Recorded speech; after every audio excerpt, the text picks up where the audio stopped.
छोड़ कर के दिल अभी भरा नहीं, अभी ना छोड़ कर के दिल अभी भरा नहीं। राजनीति के दिग्गज जब रंगमंच पर आए तो नजारा कुछ ऐसा था। सियासत के सुरमा ने जब सुरों का साज छेड़ा तो नजारा कुछ ऐसा था।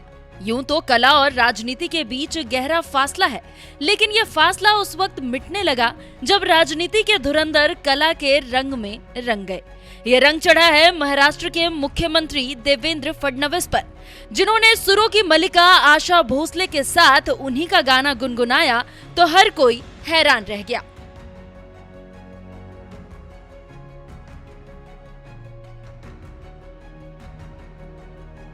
महाराष्ट्र के मुख्यमंत्री देवेंद्र फडणवीस की पत्नी अमृता फडणवीस मशहूर गायिका है। उनके कई गाने रिलीज भी हो चुके हैं। अपनी गायकी से उन्होंने लोगों पर जादू चलाया है, लेकिन अब अमृता को कंपटीशन दे रहे हैं उनके सीएम पति देवेंद्र फडणवीस। जाओ छोड़ कर के दिल अभी भरा नहीं, अभी ना छोड़ कर के दिल अभी भरा नहीं। दरअसल मौका था महाराष्ट्र रेडियो महोत्सव और महाराष्ट्र आशा रेडियो गौरव पुरस्कार समारोह का। यहाँ संगीत के दिग्गज का सम्मान हुआ। साथ ही महाराष्ट्र सरकार ने आशा भोसले के नाम पर एक अवार्ड की शुरुआत भी की। ये अवार्ड है महाराष्ट्र आशा रेडियो गौरव पुरस्कार। सीएम देवेंद्र फडणवीस ने समारोह का शुभारंभ किया। इस मौके पर दिग्गज गायक आशा भोसले ने कलाकारों को संबोधित किया। उन्होंने अपने सदाबहार गाने भी गाकर सुनाए। इस दौरान मंच पर सीएम देवेंद्र फडणवीस मौजूद थे। आशा भोसले के साथ लोग भी उनका गाना गुनगुना रहे थे। तभी वो गाते गाते रुक गई और माइक सीएम फडणवीस की तरफ घुमा दिया। उन्होंने फडणवीस से कहा कि आपको भी गाना पड़ेगा। ये सुनकर सीएम फडणवीस थोड़ा शर्मा गए। फिर हंसते हुए आशा भोसले का ही फेमस सॉन्ग अभी ना जाओ छोड़कर गुनगुनाया। सीएम फडणवीस का ये अंदाज देखकर वहां मौजूद लोगों ने जोरदार तालियों के साथ उनका हौसला बढ़ाया। अभी ना जाओ छोड़कर के दिल अभी भरा। जन्मभर मी ऐकवलंय, आता तुम्ही ऐकवा।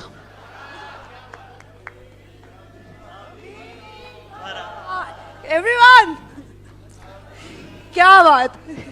तो हाय हो,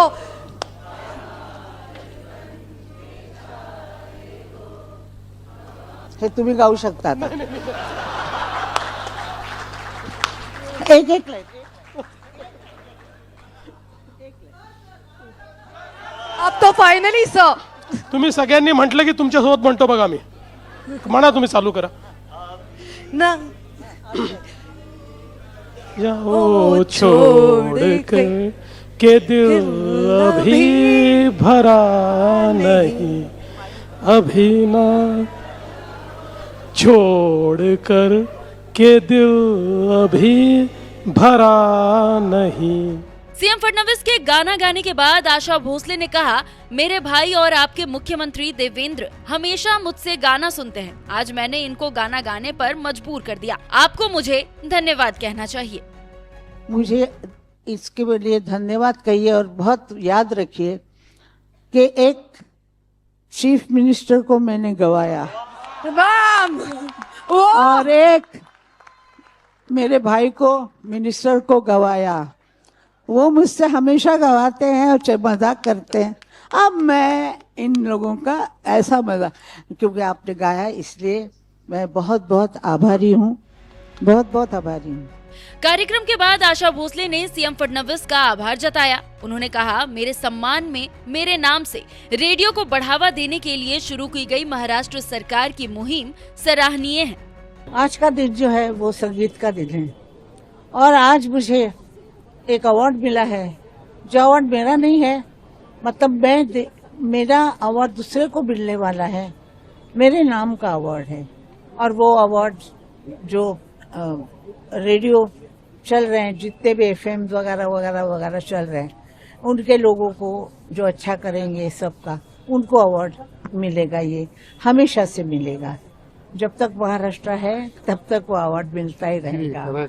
और मैं इसके लिए शेलार साहब की, वो मेरे भाई हैं और मैं उनका बहुत आभार मानती हूँ, और चीफ मिनिस्टर साहब का भी, वो यहाँ पर आके हमारे साथ बैठ के और इतना उन्होंने हंसाया भी है और बहुत अच्छी बातें की हैं।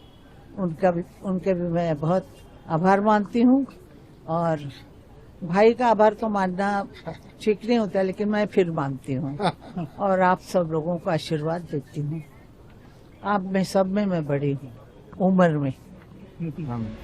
इस कार्यक्रम के जरिए सीएम फडणवीस ने रेडियो की अहमियत और भूमिका को लोगों के सामने रखा। उन्होंने कहा कि जब संचार का माध्यम सिर्फ रेडियो था, उस वक्त रेडियो ने हमारी संस्कृति को नया आकार दिया। एक सबसे बड़ी बात मैं जो रेडियो के बारे में कहना चाहता हूं कि देखिए, जो ऑडियो विजुअल होता है उसमें एक्सप्रेशन आसान होता है क्योंकि वो दिखता है, लेकिन रेडियो की सबसे बड़ी खासियत यह है कि व्यक्ति दिखता नहीं है, लेकिन फिर भी सारी चीजें एक्सप्रेस करता है अपने शब्दों से। और कई बार हम लोग रेडियो के ऊपर छोटी नाटिकाएं सुनते थे। उस समय रेडियो पर नाटिकाएं आती थी। उन नाटिकाओं में जो पात्रों को जीवित करने का काम अपने शब्दों के माध्यम से, ऐसा लगता था कि वो घटना हमारे सामने घट रही है। तो मैं ऐसा मानता हूं, अभिव्यक्ति जो होती है ना, उसके लिए कोई भी माध्यम ये काफी होता है। मतलब टेक्नोलॉजी तो ऐसे माध्यम ला रही है कि अब हम लोग एक प्रकार से 3D, 4D, 6D, 17D, 16D experience ले रहे, लेकिन जिस समय it was only 1D, it was only music, जिस समय केवल वन वे कम्युनिकेशन था, उस समय भी रेडियो ने हमारी अभिव्यक्ति को जिस प्रकार की आवाज दी है, तो मैं ऐसा मानता हूं कि एटलीस्ट मैं जब आ रहा था तो हमने बचपन से देखे हुए रेडियोज वहां सारे रखे हुए हैं, तो वो देखकर मुझे बहुत खुशी हुई, क्योंकि हमारी जो एक प्रकार से सांस्कृतिक विरासत है, उस विरासत को शेप देने का काम इन्हीं रेडियोज ने किया है। महाराष्ट्र में देवेंद्र फडणवीस सरकार सांस्कृतिक विरासत और धरोहर को संजोने के लिए लगातार काम कर रही है। साथ ही माया नगरी की पहचान फिल्म इंडस्ट्री, मनोरंजन और आर्ट कल्चर को लगातार बढ़ावा दिया जा रहा है। इससे पहले मुंबई में भारत का पहला विश्व ऑडियो विजुअल मनोरंजन शिखर सम्मेलन यानी कि वेव समिट का आयोजन हुआ, जिसमें मीडिया और मनोरंजन जगत की हस्तियों ने शिरकत की। वेव्स का उद्घाटन पीएम मोदी ने किया था और इस दौरान उन्होंने कहा था कि वेव्स सिर्फ एक छोटा सा नाम नहीं, ये एक लहर है कल्चर की, क्रिएटिविटी की, यूनिवर्सल कनेक्ट की। ये एक ऐसा ग्लोबल प्लेटफॉर्म है जो हर आर्टिस्ट, हर क्रिएटर का है, जहां से हर कलाकार, हर युवा एक नए आइडिया के साथ क्रिएटिव वर्ल्ड के साथ जुड़ेगा। बहरहाल महाराष्ट्र में सरकार की ऐसी मुहिम न केवल आर्टिस्ट के मनोबल को बढ़ा रही है, बल्कि साथ ही साथ कला की अहमियत और समाज में भागीदारी को भी सुनिश्चित कर रही है। महाराष्ट्र सरकार की इस पहल पर आप क्या कहेंगे, कमेंट कर जरूर बताइएगा।